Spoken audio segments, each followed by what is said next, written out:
सैनिक समाचारों में आपका हार्दिक स्वागत है। सबसे पहले हेडलाइन, फौजी की मौत पर बवाल। सीधा अफसरों को टारगेट किया जा रहा है कि उन्होंने परेशान किया इसलिए ऐसा हुआ। गंभीर मसला, कहां का मसला है और उसकी बॉडी को छोड़ करके क्यों भाग गए फौजी? रोड पे रख दिया, चक्का जाम कर दिया, कहां का मामला? और मैं बात करूंगा सैन्य कर्मी की पत्नी से ठगे 50 लाख रुपए। हाँ जी दोस्तों, अब सेना जो सैनिक है उनकी कर्मी यानी कि वाइफ्स को निशाना बनाया जा रहा है। ठगने का एक बड़ा तरीका, मीठा तरीका ऐप बनाकर। और दोस्तों, भारत से युद्ध विराम के लिए किसने करी थी पहल? पाकिस्तान के उप प्रधानमंत्री ने सबसे सटीक जवाब दिया, ईमानदारी से दिया, वो आपको सुनना होगा। तो दोस्तों, खबरें करते हुए साथ से सबसे पहले मैं बात करूंगा जम्मू कश्मीर में मध्य प्रदेश का फौजी की मौत हुई। बोला कि सीनियर प्रताड़ित कर रहे थे, पत्नी से कहा नौकरी छोड़नी पड़ेगी और फिर उसने अपना काम कर लिया तमाम। हाँ जी दोस्तों, अरविंद सिंह तोमर की उधमपुर में अपने कैंप में मृत्यु हुई। सैनिक सम्मान से अंतिम संस्कार की मांग को लेकर परिजनों ने चक्का जाम कर दिया। जम्मू कश्मीर के उधमपुर में सेना के तैनात अरविंद सिंह तोमर ने क्या किया, यह जांच का विषय, आप समझ सकते हो। उनके भाई इंद्र कुमार तोमर ने कहा कि सेना के कुछ अफसर उसे मानसिक रूप से प्रताड़ित कर रहे थे, इसके चलते उसने ऐसा कदम उठाया। अरविंद की पत्नी चांदनी ने यह बात कही है। रविवार को दो सैनिक अरविंद तोमर का शव प्राइवेट एम्बुलेंस से मुरैना जिले के पोरसा में खलकपुरा गांव पहुंचे। सैनिक से जब परिजन ने सैन्य सम्मान दल के बारे में पूछा तो उन्होंने संतोषजनक जवाब नहीं दिया। इससे वहां तनाव हो गया, यानी उसने जो भी किया और जो भी करने के बाद कुछ सैनिक आए, उसके गांव में प्राइवेट एम्बुलेंस में बॉडी रखी और चले गए। अब बात आती है, इसको सैनिक सम्मान क्यों नहीं मिला? परिजन का कहना है कि अरविंद की मौत के बाद उन्हें सम्मान नहीं दिया गया। दो सैनिक एक सेना में पदस्थ भाई के साथ सब भेज दिया गया। हम चाहते हैं कि कम से कम उनकी अंतिम विदाई तो सैन्य सम्मान के साथ हो। सैन्य सम्मान नहीं मिलने से भड़के थे परिवारजन। सुबह 9 बजे से चक्का जाम किया। दोपहर 2 बजे तक सेना का एक दल ग्वालियर से वहां पर पहुंचा।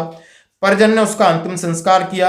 और हवलदार अरविंद सिंह तोमर 2013 में सिग्नल कोर में सेना में भर्ती हुए थे। वर्तमान में वह उधमपुर में तैनात थे। पति को परेशान देख पत्नी भी वहां पहुंची थी। भाई धर्मवीर सिंह तोमर ने बताया कि पिछले 1 महीने किसी से बात नहीं कर रहे थे, किसी वरिष्ठ अधिकारी को लेकर के परेशान थे।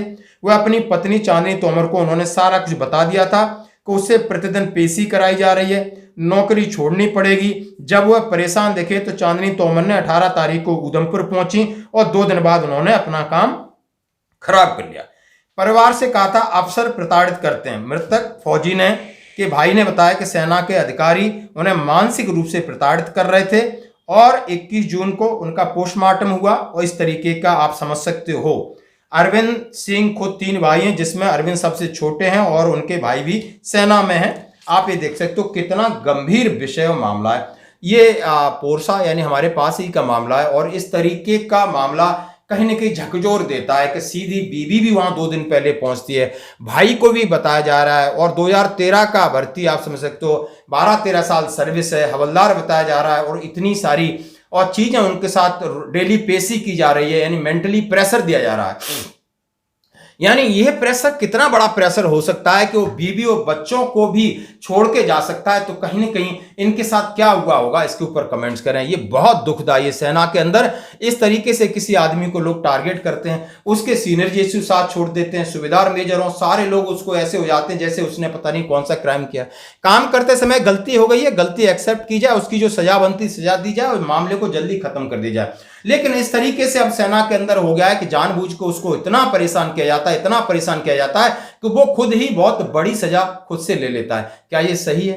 क्या ये सेना के अंदर या सेना पर लोग इतना भरोसा करते हैं, इंस्टीट्यूट इतना साफ सुथरा है, लोग भगवान की तरह मानते हैं, क्या इसके अंदर इस तरीके के कृत्य सही है? क्या सेना कहीं ना कहीं इससे कमजोर नहीं होगी? सैनिकों में कोई गलत मैसेज नहीं जाएगा? आप समझ सकते हो, यहाँ विश्वास की बात है तो यहाँ विश्वास में कमी आएगी। यदि किसी अधिकारी ने ऐसा किया है तो आपको माफ नहीं किया जाएगा। आप अपने अंदर जरा झांक लेना कि आपने ये किया है और ये पूरा का पूरा परिवार उजड़ा है, आपको कभी शांति नहीं मिलेगी। हो सकता है आप अपनी ताकत से छिपा ले जाओगे, हो सकता है आप बहुत बड़े ताकतवर हो सकता है आपके ऊंचे ऊपर तक पहुंचो, लेकिन बहुत ऊपर तक पहुंच नहीं हो सकती। आपको इतना याद रखना, ये इंसिडेंट में यदि आप शामिल हैं, यदि इंसिडेंट में कोई है, तो शायद आपको खुद से ही कुछ न कुछ बहुत बड़ी सजा मिलने वाली है। दोस्तों बहुत दुख होता है ऐसी बातों को लेकर। और एक एडवाइजरी है, सैन्य कर्मी की पत्नी से ठगे 50 लाख रुपए, 8 राज्यों में गए।